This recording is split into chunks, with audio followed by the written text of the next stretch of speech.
that this is recorded. Yay! And you might have to give permission for that too. I'm not sure. Got it. How it works. So just hit hello, got everybody. it on your screen if you're here for us live with us live. Yeah. Hello. We're super excited to have you here. We're super excited to have this talk today, this discussion that we're going to have. And we actually did this like, I don't know, 5 months ago or so, but it was so powerful and so helpful. And people really commented on it as well. And so we thought, hey, let's bring Doug West back and let's just kind of continue this conversation. And because this is such a big thing for people, right, in terms of self-regulation. So we're talking today about how neurofeedback as a tool for self-regulation. And we talk about self-regulation a lot in this group. And I also have a series of talks on self-regulation too in the guide section. So feel free to look through that. It's an area of focus because we all know in this group, when you have neurodiversity, that learning how to regulate yourself or for your child to regulate can be extremely challenging. And so it's one of the areas that we really like to put some attention on in here to really support everyone. So today I'm Kristenne Zuzac, and this is also, I also have here Susan Tsakow so I'm going to change the view, sorry, so I can see all of you. Oh, Doug popped off. There we go. I'm like, where did Doug go? But he's coming back. So okay, good. So Susan and I are the co-founders of this group. And we have invited Doug West to join us. And he had popped off, but he's coming back here in a second. Are you here again, Doug? Here I am. Yeah, sorry about that. Okay, that's okay. I'm just technologically challenged a little bit, so yeah. Sorry about that. Yeah. No worries. How you guys doing?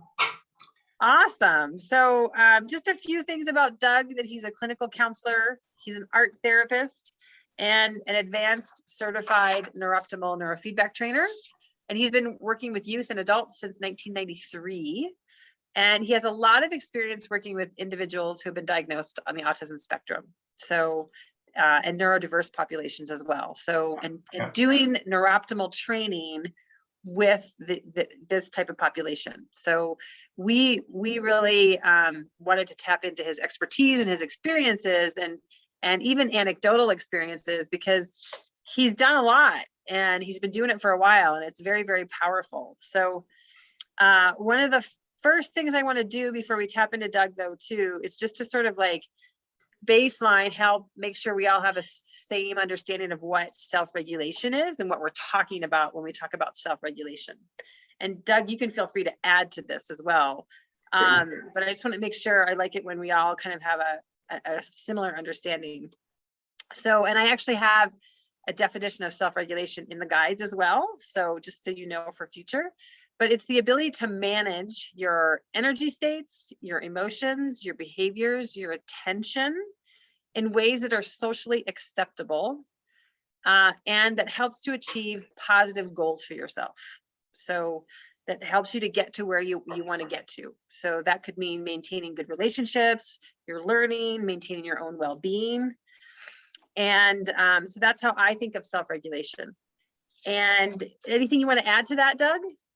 I was going to say, it could be as simple as just getting your homework done too, right? You know, all these little things that we kind of take for granted that we do in a day, you know, making lunch. So I have a lunch to eat later, just, it's that always just planning ahead a little bit, that's all self-regulatory. That's all affected by our ability to self-regulate, and so I know the focus here is primarily on autism, but there's a lot of individuals who are affected by poor self-regulation. Well, we all are to a certain extent. I mean, we all know the feeling of being off, right? Yeah. Like having an off day. Yeah. And what do you do, right? Do you go back to bed? Do you take a walk? Do you, do a workout? Do you talk to somebody? Like, we have all these options, but that's a self-regulation issue. Yeah, 100%. I agree. Yeah. I love that. So I just would love, so I think that's a great lead in too to the question, just to start off with. is, what kind of self-regulation challenges have you seen with, young adults and anyone on the autism spectrum or with ADHD, neurodiverse populations? Yeah. What are some of the common, especially ones that you've seen shift with using neurofeedback? Yeah. What kind of self-regulation challenges are you seeing? Yeah. Well, first of all, I'd actually really like to thank you guys for inviting me, because it's sort of been my objective since I started using NeurOptimal about 12 years ago, is to spread the word, really. And so this is a great platform to inform others, right?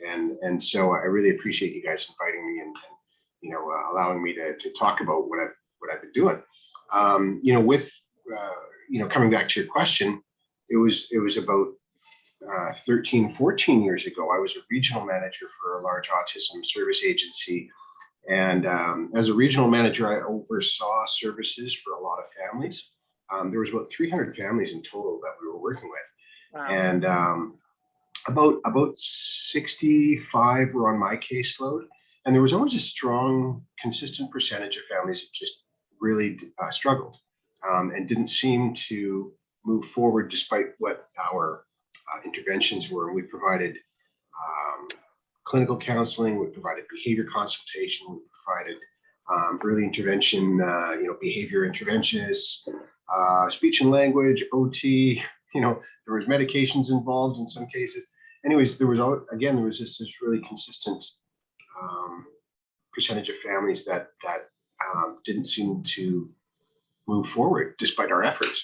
And what was really obvious to me, or became more obvious, was that it was an emotional regulation piece, or a self-regulation piece there. That was the theme that was running through those families, is the child or youth at the center of that was having real great difficulties managing themselves. And it usually manifests as emotional stuff. They were either externalizing their behaviors. So they could be quite aggressive, yelling and shouting, stuff like that, not attending school, or it was either externalizing behavior or internalizing behavior, where they were self-harming, depressed, or suicidal, of a severe nature in both cases, right? And so it was, we actually, at that agency, we introduced NeurOptimal through this other practitioner. And at the time, I really didn't think it would work. I wasn't very optimistic, because we'd tried so many other things. And I was like, you think attaching some wires to this person's head is really going to change much? I mean, come on, you guys. We all know better. Well, lo and behold, it worked quite well and quite consistently with, because this gentleman, his name was Mark, he started working with 4 families, and it was over a short span of time, relatively speaking, like 3 weeks, and suddenly things started to stabilize with each of these families.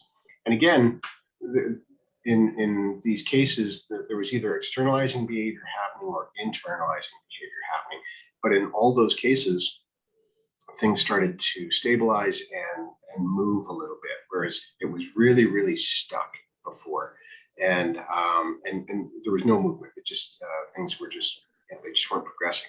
So again, looking at those ones very closely, what you saw was that suddenly the emotional regulation piece sort of stabilized, and that these kids who were depressed, suddenly there was a bit of a little lightness to them.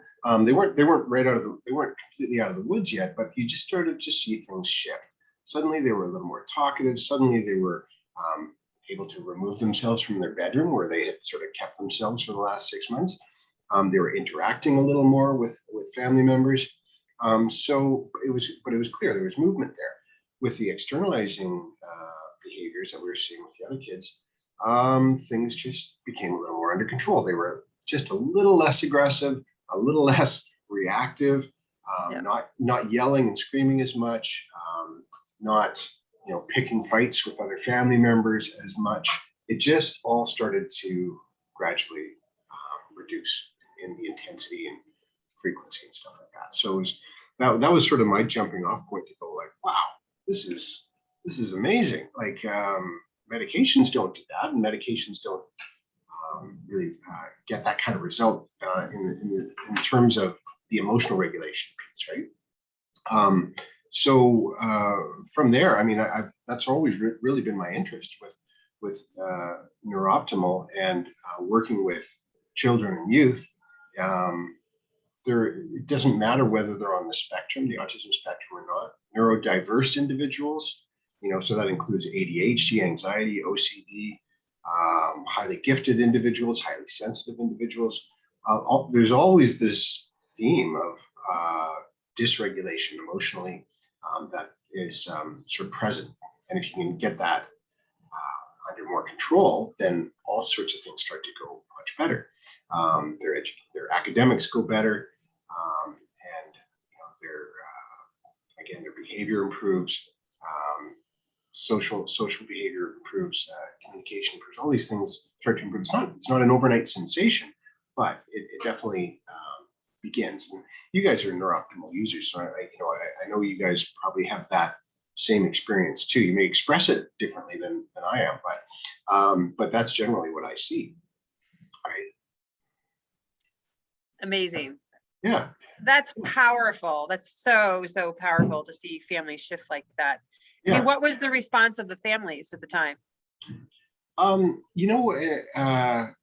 some respects, but it's quite funny actually. Some families are quite shocked, and they because in the autism world, generally new interventions, most families expect, okay, this is going to take some time.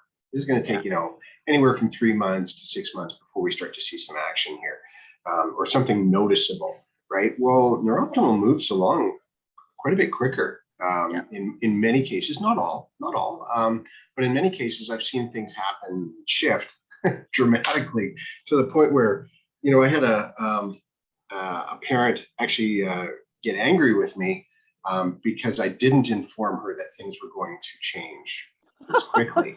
It didn't allow her for her to sort of change her behavior. She had a 13-year-old daughter who was very oppositional. The mom used to joke that this daughter was so oppositional 24/7. It didn't matter really what you asked of her. She would always say no. Right. So even if you offered to get her a pizza, she would say no, and she loves pizza. She was so stuck in that response position of just being opposition. And yet we only got about 10 sessions in. And I remember mom literally stormed into the office without her daughter and sat down in my office and was looking at me. And I was like, wow, hey, what's going on? You don't look too happy. And she said, well, you told me how this worked and what to expect and stuff. And we're seeing some good results, but you didn't tell me how fast this was going to happen. And she said, well, she's left with this sort of conundrum that she doesn't know how to respond to her daughter now, because her daughter is no longer being so oppositional. Her daughter is now saying, maybe. Okay, mom, can I think about it? And mom was so used to it being no. It's been 13 years of no. And so mom would always be ready to just sort of duke it out in an argumentative way, about, and so now mom had to change her parenting strategies, wow. Okay. So, you're saying you need time to think about it? Oh, okay. I'll go figure out what to do for 5 minutes, right? Right. And her daughter would think about it, and 9 times out of 10 now she was making a more I guess a better decision than the oppositional decision, right? Yeah. The hair trigger response was gone, right? And now she was a little more open to discussion. I mean, like how cool is that? When you're and how dramatically does that change the dynamic in a family set, right? Yeah. If somebody's always argumentative, boom, they suddenly shift. That's amazing. It sounds like a really good example too of like the mom probably would have benefited from NeurOptimal sessions too. and she did because I eventually got mom on board, and that was interesting because she was a single mom. She did not have a lot of, her income was low. There was a lot of barriers to her, her living situation, her employment situation, all sorts of stuff. What was interesting though, and I find this with so many people, is they start doing NeurOptimal, and something will shift, and it's generally never what they expect to shift. But in her case, she eventually, she rented a system from me and used it at home for about a month, and trained her daughter at the same time. And Mom started to make changes in the sense of how she was, because she was on low income, she was on income support and stuff like that. And in Canada, you can actually get by on just income support by the government. It's pretty tough, but you can do it. But anyway, she started stepping out and just accessing courses that she could, and accessing different supports for herself. Her confidence improved. Her confidence in her ability to change her circumstance improved, right? And she didn't really notice it until I pointed it out many months later, that I was like, it's like, hey, remember you rented that system, right? and isn't it interesting how, like 6 months ago you were back there, but now you're over here, right? Like, what do you make of that, right? And she was like, oh yeah, I guess I just started to think about things differently. And I was like, yeah, looks like you did. I wonder what caused that. And you can't directly correlate the two, or pardon me, the two were correlated, but we can't directly tie the two together, obviously, right? But I've seen that correlation over and over and over again with so many families that I've worked with, where we start working with the kid, and because that's what the parents want, fix my kid. Right. And I always insist, okay, well, yeah, I'm going to work with you though too at the same time, right? And that'll start slow, but then we'll just build from there, and it's inevitable that things start to move. It's so common for us to get stuck in patterns, and that's kind of how our brain works. Our brain will always take the path of least resistance, and have a tendency to repeat behaviors that we've already, we're well practiced in, right? So whether it's procrastinating, or making all those to-do lists but never completing any, there's all sorts of things that we do that, as I like to say, we often get in our own way, right? And so we don't get things done as much as we want to, right? I've been using NeurOptimal in my practice for 12 years, but I also use it for myself because I've got some ADHD tendencies, and boy, it certainly helps me focus, helps me attend, helps me get through things. And that procrastination factor is minimized significantly for me. Wow. Especially in comparison to how things were before. I'm like, wow, it's in that respect, it's a game changer. And coming around to what the theme of today was about self-regulation, right? Self-regulation is your ability to control yourself, really, to reach the goals that you want to reach in your life, right? To plan, to execute those things, and to stay on track, right?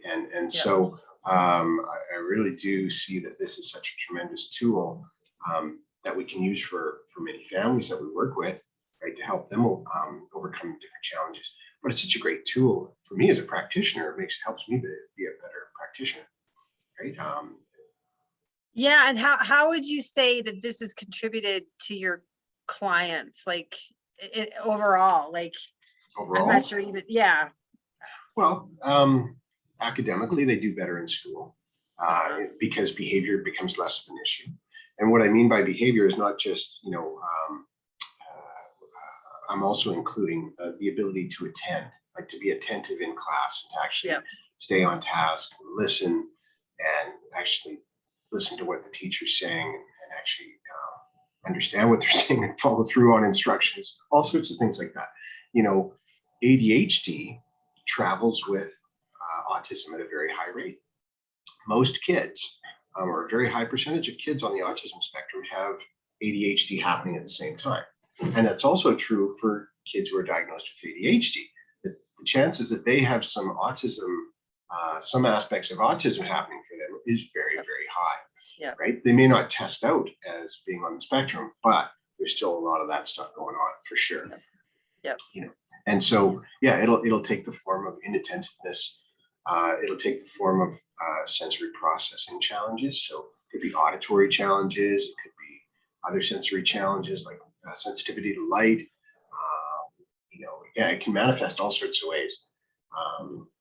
Yeah, did that explain your question? I'm sort of lost what the question was. Sorry. Yeah, it was kind of this broad question, but like Yeah. it is kind of like how you're implemented into your practice and how, Oh, okay. like, what would your practice look like without NeurOptimal, and what does it look like with the NeurOptimal neurofeedback? Like trying to understand for people, Yeah, what they can expect with a practitioner that does both. Yeah, I think any clinical counselor who's working with autism and neurodiverse individuals without using NeurOptimal, man, that would be a slow ride. That would just be such a slow boat because it takes so much more effort on the client's part and also the practitioner's part to get things going. You know, part of what we do as counselors is we teach people various strategies so they can improve their self-regulation, right? And it could be as simple as breathing exercises. It could be as simple as you were pointing out, you know, hey, let's build an exercise regime into your program, right? Yeah. Let's improve your diet. Let's get you sleeping better. There's all these things that you can do that will that have an effect on and improve your self-regulation. And then there's the more overt ones, which are which are teaching things like cognitive behavior therapy and those types of strategies or mindfulness strategies. But that requires a lot more conscious effort. And if your client is so dysregulated, it's really hard to teach somebody when they're that dysregulated. Or at least that's been my experience. They're less present. They're more distracted. And so their ability to learn these cognitive skills is challenging. You know, they're, in a sense, their brain, actually not in a sense, in a very true sense, their brain is preoccupied in it. It's more busy in that limbic system. It's sort of caught there. And so there's just not enough energy going to the prefrontal cortex for them to be able to actively attend, right? It takes a lot of energy, right? And that energy is being spent in the emotional part of the brain.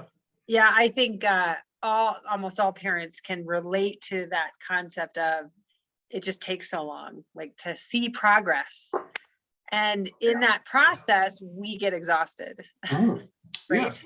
Yeah, you know, it's kind of a well-known, or I certainly understand it well now, that if we're going to help people move along, we got to get them. This is certainly true in the counseling field. People need to, when people come for counseling, they're usually in some state of psychological distress, right? They're not doing well, and they're seeking psychological calm. Really, we want to stabilize things for them as fast as possible, and if we can do that for them internally, right, with that unconscious part of the brain, then things move along way faster, right? Otherwise, it's, you know, we can do it, but it's a slower boat. Using other strategies like teaching people deep breathing exercises, and really working with that. It's funny how many people I work with who especially young people, I say, hey, you know, I understand you got some self-regulation challenges. Do you ever try deep breathing? And they go, oh man, geez, like how many times has somebody told me that it doesn't work? And I'm like, well, how are you doing it? You know, like, are you practicing it, or did you do it like 2 or 3 times? And you know, 9 times out of 10, going, yeah, 9 times out of 10, they're doing it wrong, or they're not doing it long enough, right? But if you do it correctly, right, and you practice it, it works. It is a, you know, it does require conscious effort, and it doesn't work if you're already highly dysregulated, right? Because you know you already need to calm down, right? But the science is behind it. You know, the science shows us that this all works. right? You're basically triggering your parasympathetic nervous system, which is in charge of relaxation, right? And so, if you can activate that, and then that's a really good thing. It's helping people to do it though. They don't, totally. they need like a reminder on their phone or something like that. Breathe. Right. Breathe. That's true for all of us too, right? Yeah. Like, I had that challenge when I was younger. Yeah, totally. Yeah, I did too, for sure. So why do you think that like NeurOptimal neurofeedback is, you've seen so much success with it. Why isn't it not in every like clinic and with every counselor, and why is this not like, I don't know, like everyone should really have access to it, right? That's what I believe. Well, there's a lot of reasons. I think one of the biggest reasons is nobody knows anything about neurofeedback. A very small percentage of people know anything about neurofeedback. Like when I say, I mean the general population. Most people go, "What are you talking about?" You say brain training, and they go, "Okay, is that like Lumosity?" No, it's not Lumosity. Or these online games that you play. No, it's different than that. And so people have a lot of misunderstandings about what it is. That's a big part of it. First and foremost, though, doctors, in a general sense, most family doctors don't have much knowledge of it. If they do have knowledge of it, they probably sought that knowledge out themselves. It was never part of their medical training.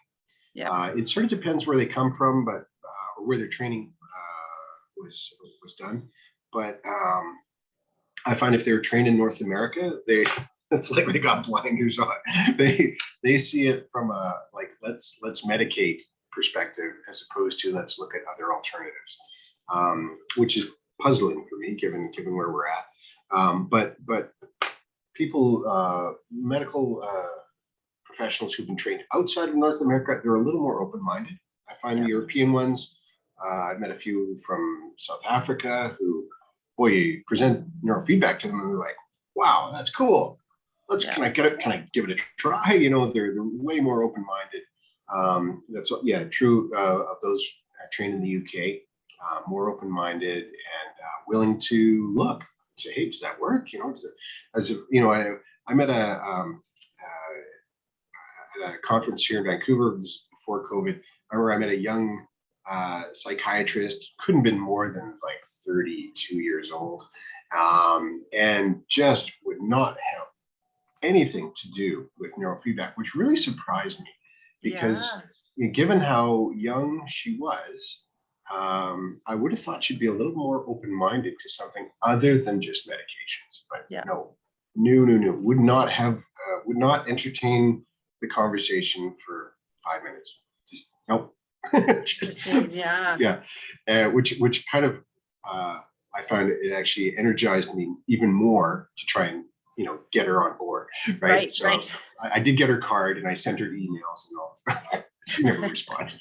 Right. But I always think, geez, you're in the helping field, and if there's a popular, this is why the reason I work with children and youth is because if you can adjust their trajectory through life, for a better trajectory, wow, like have you changed things, right? And so I just think other professionals who are working with children and youth need to know about this. And yet, there's for whatever reason, neurofeedback is still a fringe thing. It's getting a little bit better. What's fortunate is NeurOptimal itself is it's a bit of I would say it's a significant game changer in that it's easier to use, and it's more portable. It's more flexible in its use, and that anybody can be taught how to use it quite quickly. There's no, you don't need years of training in order to run NeurOptimal. I could teach you in 35 minutes how to run the system. Confidently, you'd feel confident running it in 35 minutes for sure. And so that allows. And the other thing about NeurOptimal compared to other neurofeedback systems, is it's not the practitioner playing a significant role. You're really empowering the individual, because it's their brain doing all the work. The NeurOptimal is just giving it information, and their brain is making the changes where it wants to make. And so that's a big difference compared to linear systems. Definitely. So culture plays a big role in I guess its popularity or lack of popularity.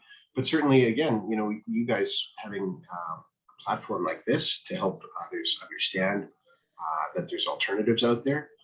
There's other ways of doing things. You don't have to go to meds first. There's things you can try that are far less invasive, 100% safe.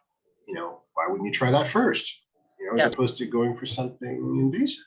There's there's a lot of research that shows that meds are not necessarily the best way to go. And that can be a lifelong challenge, and that meds they're really altering the brain chemistry. And if somebody's been on meds for a very long time, that can really create some challenges if they're trying to get off of those meds later in life. Right. And what are you seeing with your neurofeedback clients if they came to you and they were already on medications? One thing I help them understand is that with the training, we are strengthening the brain's ability to self-regulate. And so there may be less need for the dosage to be as high as it is, perhaps, right? And so I always tell them, let's consult with your doctor. I want you to consult with your doctor and let them know that you're doing neurofeedback training. If they don't know what neurofeedback training is, I'm happy to talk to them and inform them about this process. But make no mistake, as your brain gets more flexible and more resilient, there's going to be less need for you to be on such a high dosage. Sure. And we're going to want to reduce that. I'm not a medical doctor, so I don't do that. You have to do that with your practitioner or the one who's prescribing those. And are you finding that with your clients that their medications, some of them at least, or can be reduced? Yeah. In some cases, I find that clients take themselves off of meds without letting anybody know, including their parents, and that can go okay. It's not something I recommend, but I have seen that where people they just don't want to be on the meds in the first place. So anything that can help them get off, they jump off. Again, I'm always cautioning people not to do that because it may be a rough ride getting off of those meds. But I do see that from time to time. Again, I don't encourage it because they're on those meds in the first place for a reason. And it is being managed by somebody. So let's have that managing professional manage the titration. Yeah, totally. Yeah. And Susan, you're more than welcome to chime in here as well. I know you're having technical issues over there. So no, I'm not actually. I just had to answer the door. Okay. I don't know. So there's nobody home today, so I'm doing everything at once. Right. No, I will make a couple of comments though that I really love that you talked about, Doug, especially because obviously we work with a lot of families and who have tried everything in many cases. And, sometimes I think there's this level of frustration that, that the progress just hasn't happened. And so I love what you said, Doug, about, just like what you've seen in your practice with adding NeurOptimal, because a lot of people are like, oh, well, do we need to stop doing this or should we stop doing that?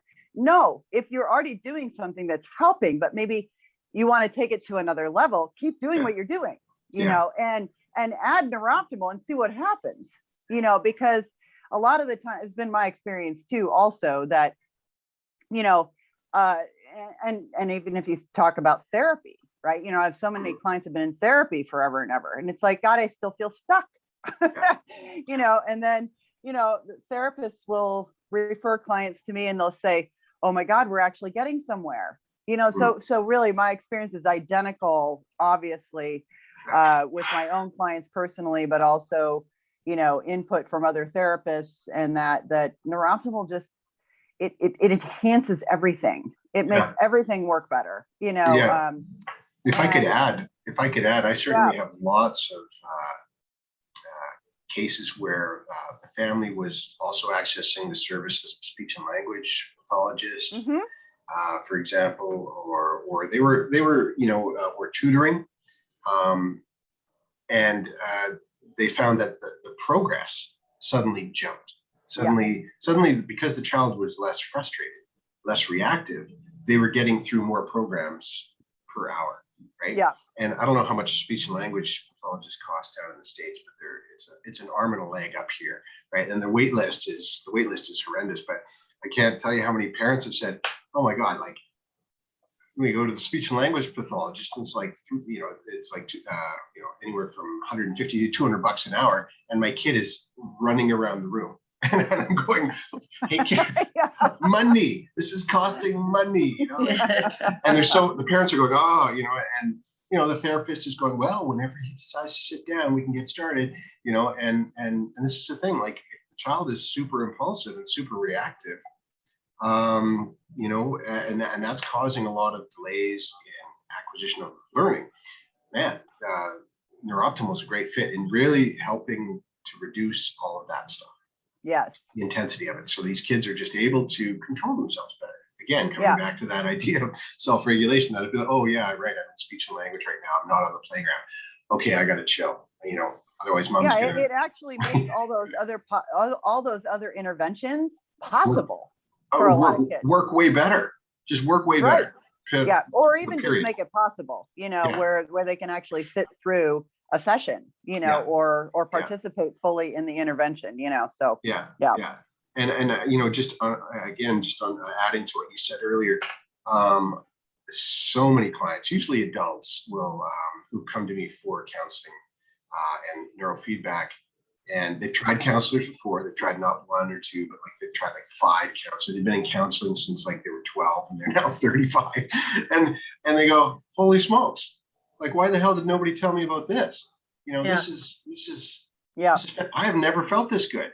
Like, I've been talking to people. I've spent thousands of dollars on therapy, and I've spent like a couple of $100 here, and I'm feeling great. You know, like, it's amazing. Yeah, it's amazing. So it can be a game changer. I mean, it just changes everything. You know, So, and isn't it awesome? You know, that we work with a machine, with a neurofeedback system that allows people to actually do this in the comfort of their own home, and they don't necessarily have to go to in-office sessions. It makes it so much more accessible and so much more doable for families without, you know, the travel time and all of that, and just being able to fit it into, you know, really what your routine already is, you know, and makes it just, you know. Yeah.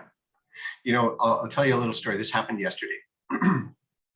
I live very close to the border. My office is very close to the border. In the U.S., you know, Canada-U.S. border is, there's clients who, there's a client of mine came yesterday who lives in the States, and they crossed the border. They drove for half an hour to get here, and their son wouldn't get out of the car.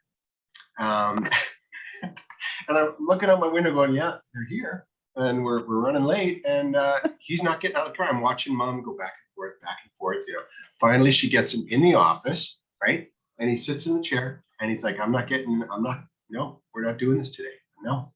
And I felt so sad for mom. It was a really good session in the sense that I learned a lot more about what mom is dealing with, right? He gets in this frame of mind where he's just like, "I'm not moving. Forget it. You know, I don't care how many Dairy Queen ice cream cones you offer me. I'm not moving." Right? And that was one of the incentives yesterday, right? You know, and I just felt so badly for her, you know, because now she's taken 2.5 hours out of her day and didn't accomplish what she was set out to accomplish, which was to get a neuro session in for him. And so I said to her, I said, "You know, given all the challenges, you really should look at renting." You know, and she goes, "Well, yeah, you know, the expense." And I said, "But hold on, you know, I've been seeing you guys for 3 weeks, right? And in those 3 weeks, we've done 2 sessions, right? Imagine how many sessions you could have done in 3 weeks if you were doing it from home. You didn't have to go jump in the car, and you didn't have to go across the border, and you didn't have to, I was like, and she went, oh yeah, that's right. So I was like, either way works fine for me, right? But I'm just thinking, for your sake, come on, like, you got kids, you got a busy schedule, the rental works so well in that. It really does. Yeah, it really does. Yeah. And that peace of mind, just as a parent with a child on the spectrum, that peace of mind of not having to cart your kid around to one more, appointment for his well-being. Oh my God, well, and then that's the other piece that we talk about in here all the time, that the importance of the whole family training. Mm-hmm. Because, when you've got kiddos who are neurodiverse and challenged in any way, our own stress levels are higher because of that, and just being able to have our own experience, is so critical.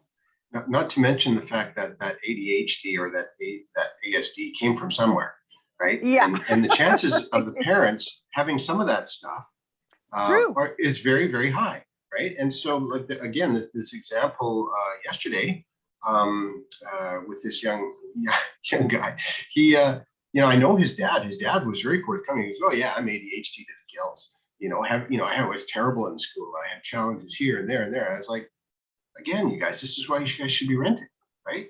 Tune up dad, tune up your kids, tune up mom, boom, easy. Yeah. The family reset. It works as a great family reset. Absolutely. Yeah. It's one of the things that I think doesn't get talked enough about, because but what people share and experience in just their whole family system.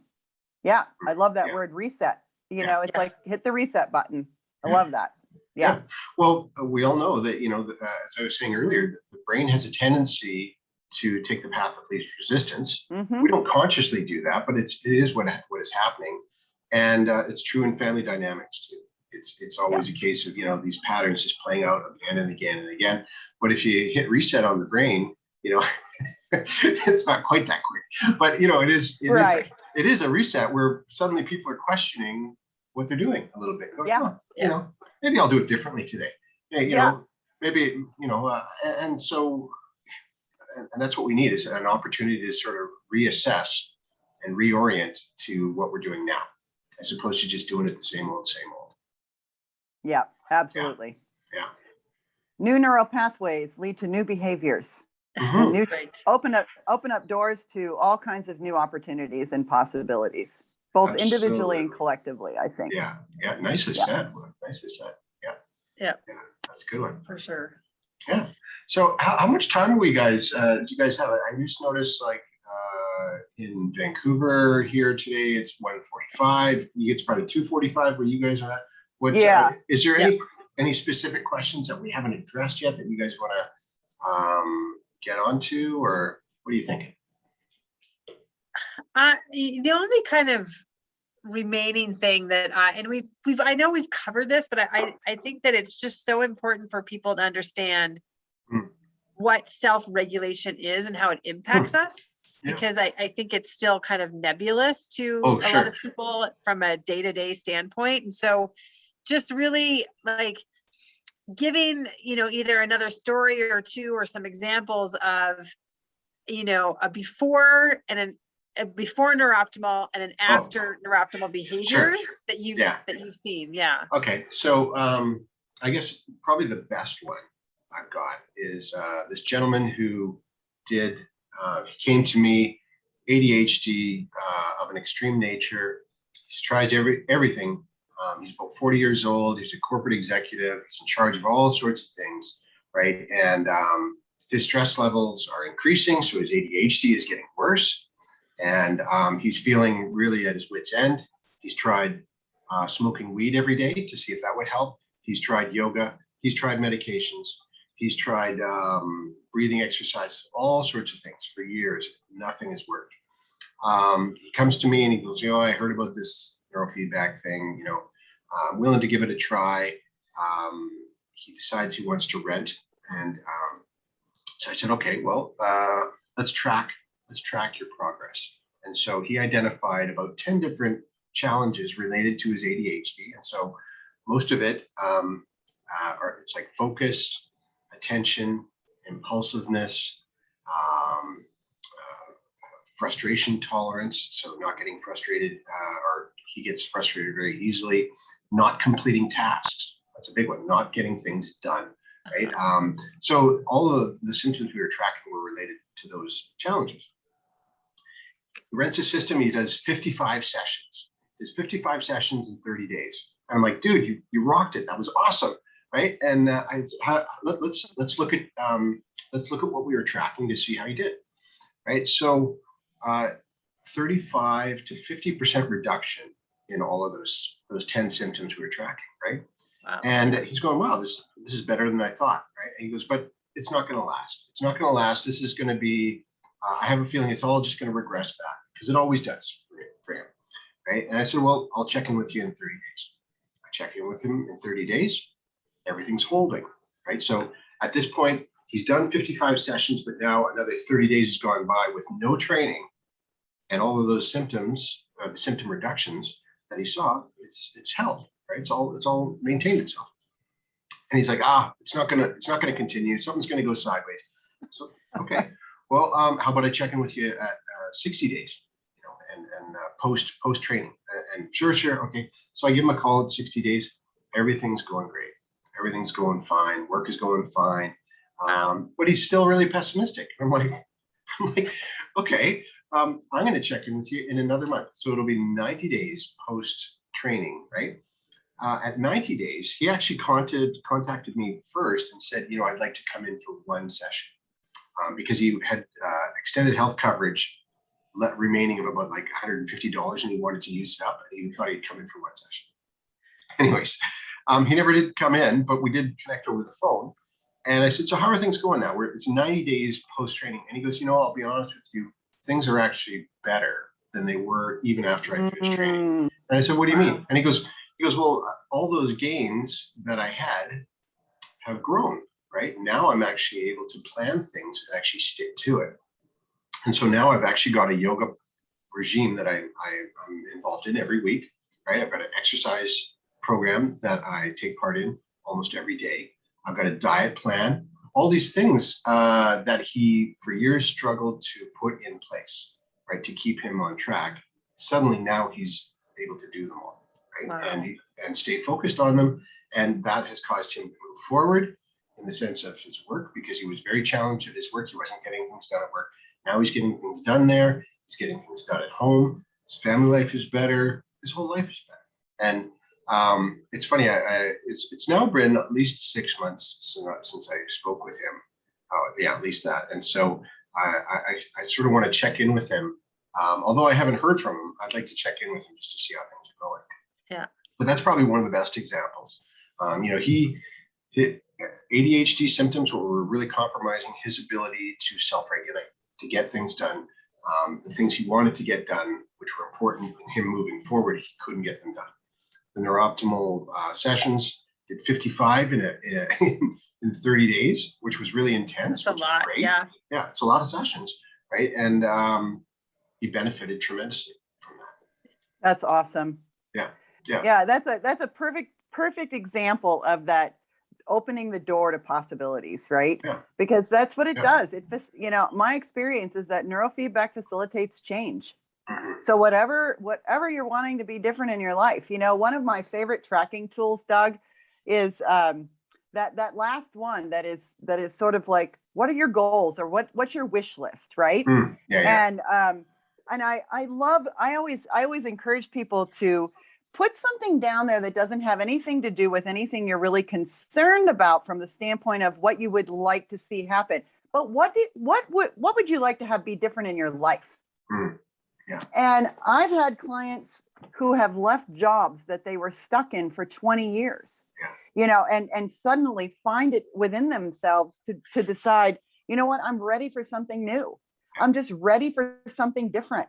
And, one of my favorite stories is a 27-year-old client of mine here in Denver who was working at a Mexican restaurant, and, she's 27, and she felt like her life was over already. Like, I'm going to be stuck in this restaurant for the rest of my life, and she was referred to me by a therapist, and who was she was addressing some depression issues and stuff like that.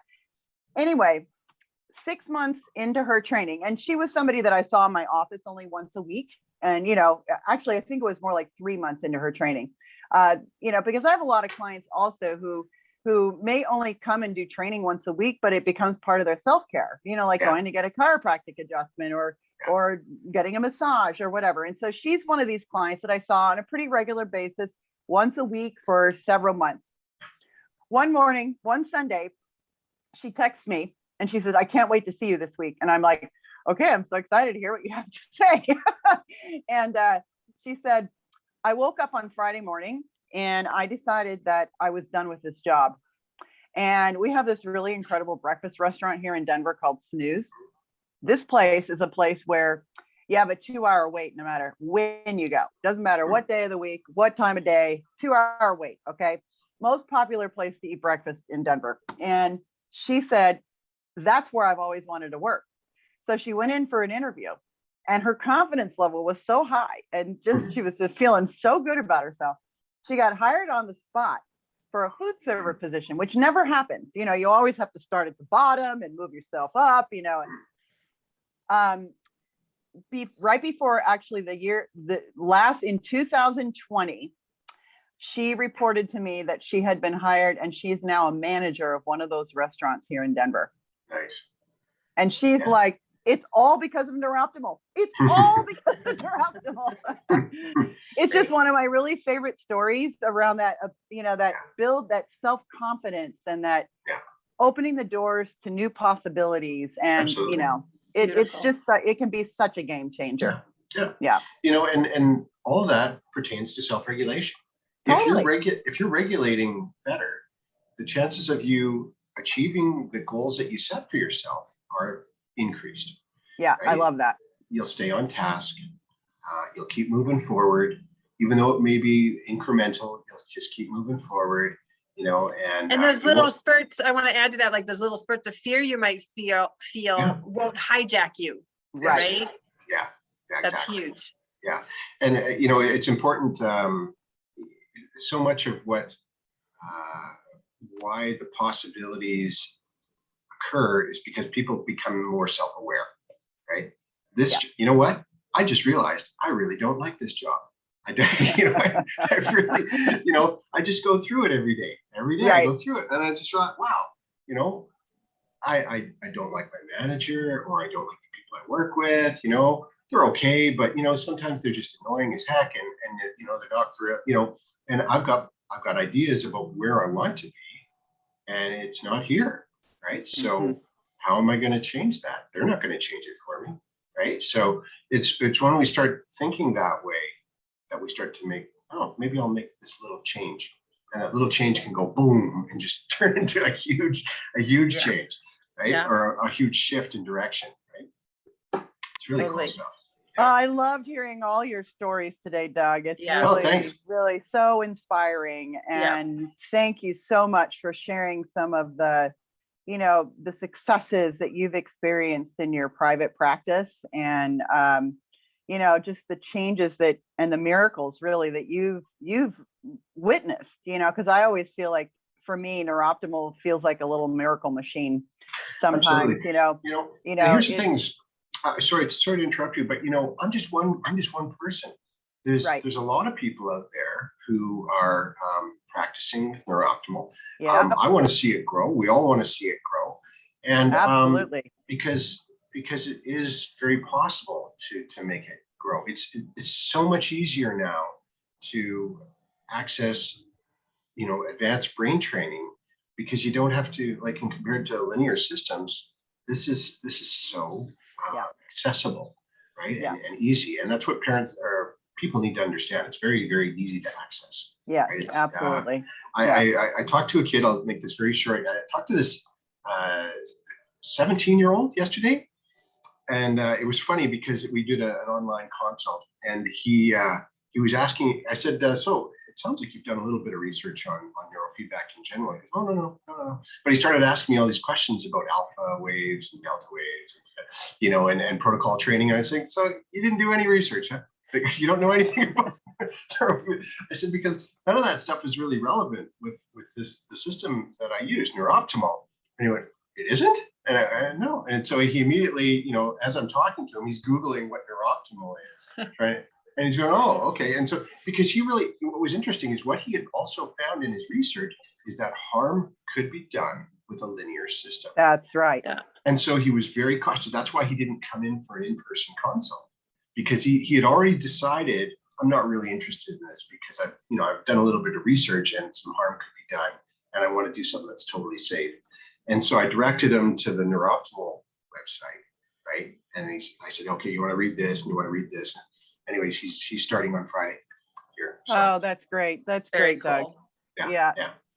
Well, That's cool stuff. Another great story. Thanks so much, Doug. Oh, thanks for inviting me. And I just have one request. Please encourage all that beautiful Colorado sunshine to move north. Okay. Because we've just been sitting here in this rain and it's gray for I don't know. It's just, in the doom gloom. It's okay. It's warm out, but it's just gray. Like I saw blue sky for about 10 minutes yesterday, right? And I think Wow. I was sitting here staring at it, right? And people walking past me were looking at me like, what's that guy? Well, we'll make that Your request. son. Yeah. Okay. To move it up there next. Thank you so much. So thank you so much, Doug, and everyone else for being here. Pleasure was mine. Thank you, ladies. All the best to you. And if you need me to pop in again sometime, just give me the invite. I'm happy to do it. We will for sure. Okay. Thanks All again. right. So you can stay on. I stopped the live stream. Okay. And I'm gonna stop Stop the recording. to cloud.